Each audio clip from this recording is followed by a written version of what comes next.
Við í föstudagsþættinum erum forvitinum menn og málefni allt land og að þessu sinni þá ætlum við að drepa niður fæti hjá okkar manni á Suðurlandinu. Við heilsum þér, Ísólfur Gylfi Pálmason, heill og sæll. Já, sæll og blessaður og takk fyrir að hafa samband. Já, takk fyrir að svara.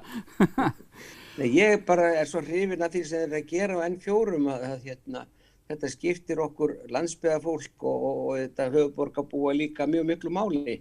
Já, já. Og hvetur okkur til ferðalaga um Ísland. Það akkurat það sko. Við eigum að ferðast landið okkur og vera pínu forvitnar hvað að gerast hér og þar. Og segðu mér nú, hvað nú svona títt af mönnum og menningu þarna á Suðurlandinu? Það nú ýmislegt skemmtilegt þrátt fyrir svona pínulitlegar áhyggjur af COVID-inu hjá okkur eins og öllum öðrum. En sko hér í sveitinni, ég bý nú í Fljótshlíðinni og þá náttúrulega skiptir landbúnaður mjög miklu máli, bæði fyrir dreifbýli og auðvitað þéttbýli líka.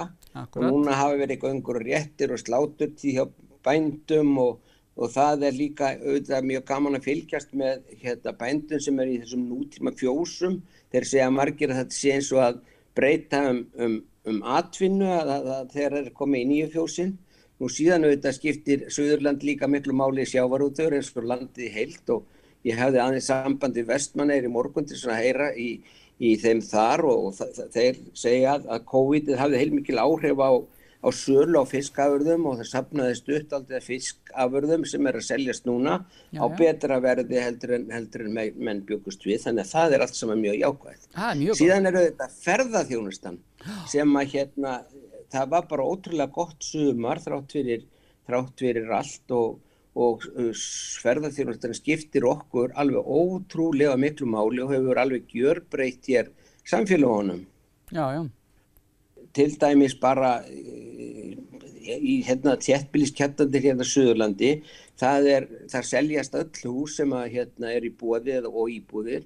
Það verið að skipuleggja hér götur og búið að skipuleggja götur bæði hér á Hvolsvelli, Hellu, Selfossi, Þorlákshöfn og víðar og þannig að þetta og menn líka byggja iðnaðarhúsnæði, garðyrkjustöðvar og svo framvegis, þannig að það óskaplega góður hljómur í þessu öllu hjá okkur. Þannig að atvinnulífið að blómstra? Já, það má segja það. Það að blómstra.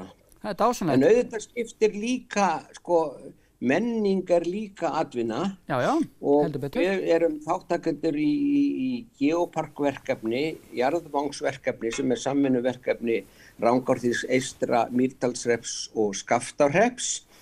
Og núna einmitt verið að taka út á 4 ára fresti verkefni tekin út og menn að koma frá Evrópu því að þetta UNESCO verkefni og sérstaklega þykir útlendingu það mjög merkilegt, allt sem að tengist UNESCO og Hvolsskóli, skólinn okkar hér í sveitinni, hefur einmitt verið að gera mjög merkilegar jöklamælingar á Sólheimajökli sem tengist þessu verkefni. Já, já.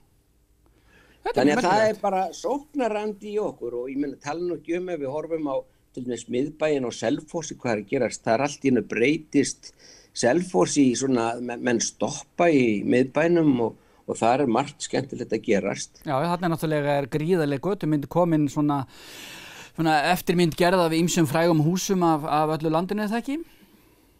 Ja, nákvæmlega og mönnum leist nú svona mismunandi vel að þetta í upphafi en ég held að sé allir orðin sammála að þetta hafi tekist mjög vel. Já, ég veit ekki betur en að þið séð með hús frá mér frá Möðruvöllum, Friðriksgáfuna sjálfa.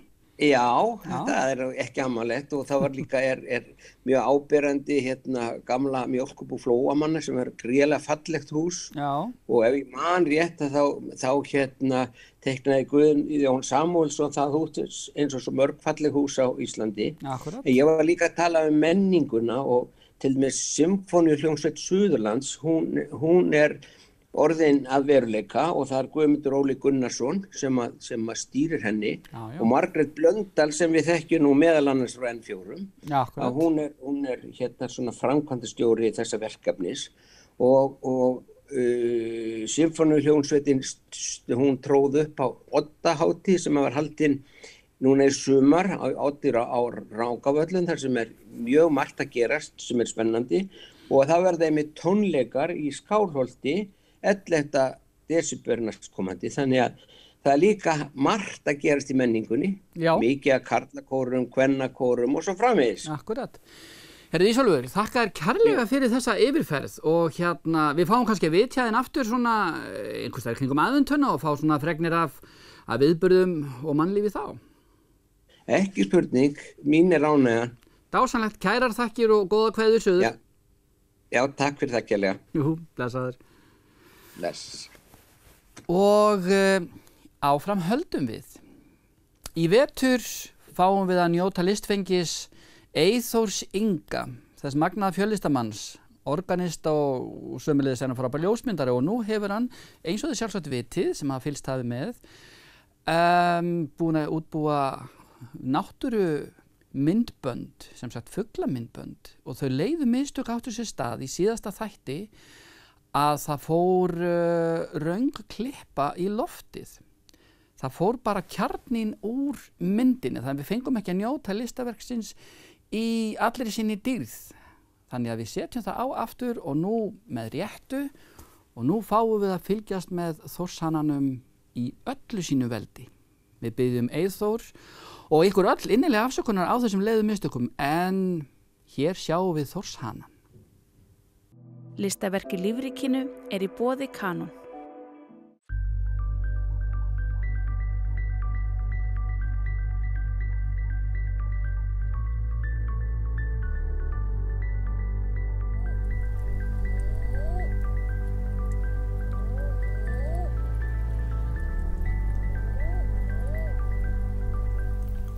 Velkomin í listaverk í lífríkinu.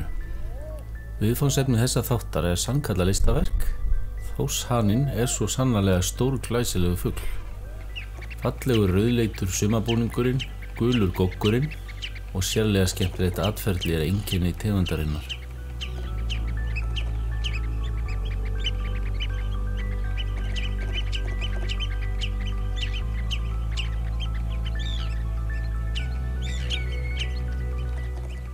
Þórshaninn einn sjaldgæfasti fugl landsins.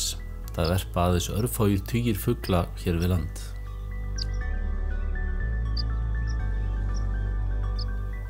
Þórshaninn hánorrænt fugl og eru varpstöðvar nyrst í Síberíu, Kanada, Alaska, Svalbarða, Grænlandi og svo nokkur pör hér á Íslandi. Þórshaninn vaðfugl en þó líka sundfugl, rétt eins og litli frændi hans Óðinshaninn. Þórshaninn kemur síðastur allra farfugla til landsins eða í lok maí og hann stoppar styst hér. Kvenfuglar fara að yfirgefa landið í júlí.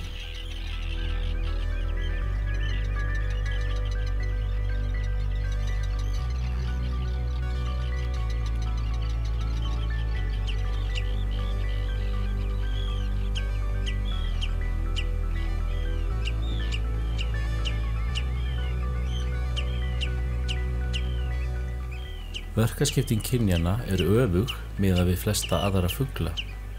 Kvenfuglarnir litríkari og þeir biðla, en karlfuglarnir liggja á eggjum og sjá ungana.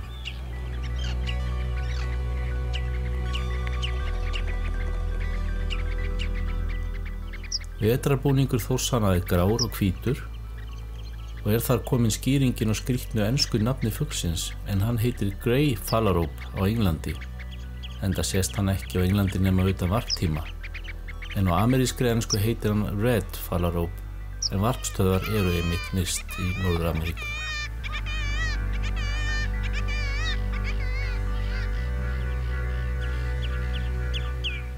Það alltaf gaman að sjá sjaldgæfari varpfugla og mynda þá, en það afar mikilvægt að trufla ekki varp þessara glæsilegu fugla og fylgja lögum, en stranglega banna þegar nálgast varp þeirra.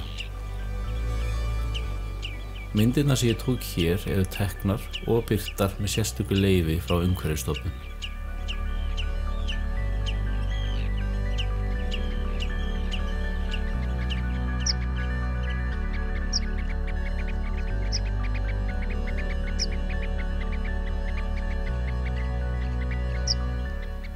og aðeins að ljósmynduninni.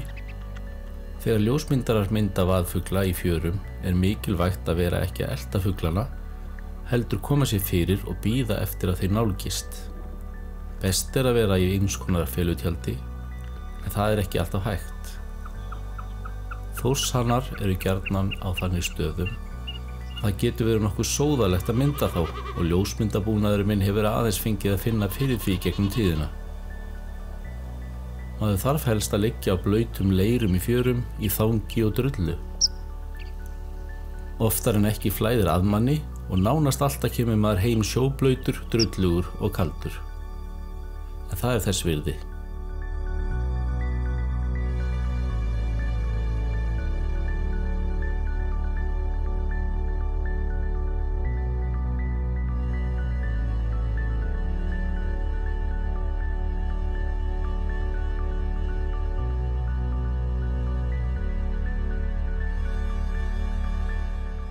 Ég vil að lokum benda á heimasíðuna mína eithorringi.com og icelandicbirds.com og svo má finna mig á Facebook og Instagram. Endilega sendi mér línu ef að spurningar vakna Þórshana, aðra fugla, ljósmyndun eða annað sem tengist myndunum mínum. Vegna verndunarssjónarmiða mun ég þó ekki gefa upp hvar Þórshana má helst finna.